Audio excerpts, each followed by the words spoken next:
வணக்கம், இது அறுசுவை ஆக்குப்பறை. இன்னைக்கு நம்ம சிகப்பரிசி சோள குழி பணியாரம் செய்வது எப்படின்னு பார்க்கலாம். ஒரு கடாயில் கடலெண்ணெய் ஊற்றி அதில் கடுகு, கடலைப்பருப்பு, உளுத்தம்பருப்பு போட்டு கொஞ்சம் ஃப்ரை பண்ணிட்டு அப்புறம் பொடியாக நறுக்கின வெங்காயம் போட்டு வதக்கிக்கணும். வெங்காயம் நிறையா போடுறது நல்ல சுவை கொடுக்கும். அப்புறம் பச்சை மிளகாய், உப்பு, துருவன தேங்காய் எல்லாம் போட்டு நல்லா வதக்கிக்கணும். சிகப்பு சோள மாவு கொஞ்சம் திக்கா இருக்கணும். இதோட செய்முறை வீடியோ லிங்க் டிஸ்கிரிப்ஷன்ல இருக்கு. இந்த மாவுல நம்ம வதக்கி வச்ச ஆனியனை போட்டு நல்லா மிக்ஸ் பண்ணிக்கணும்.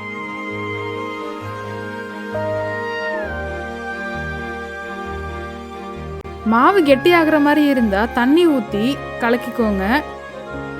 இது மாதிரி பதத்தில் வச்சுக்கோங்க.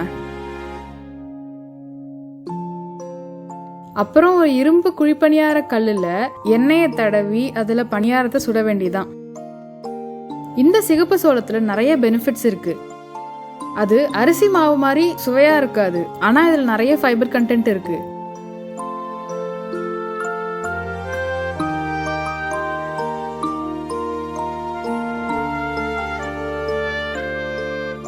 தொட்டுக்க தேங்காய் சட்னி அண்ட் ரெட் சட்னி தான் பெஸ்ட் காம்போ. இந்த ரெசிபியை நீங்களும் ட்ரை பண்ணிட்டு எனக்கு கமெண்ட் பண்ணுங்க. ஏதாச்சும் டவுட் இருந்தாலும் கேளுங்க. இந்த ஹெல்தி ரெசிபி பிடிச்சிருந்தா லைக் பண்ணுங்க. நிறைய ஹெல்தி அண்ட் டேஸ்டி ஹோம் ரெசிபிஸை நான் ஷேர் பண்ணுறேன். நம்ம சேனலை சப்ஸ்கிரைப் பண்ணிக்கோங்க. ஆரோக்கியமான வீட்டு உணவை சாப்பிடுங்க.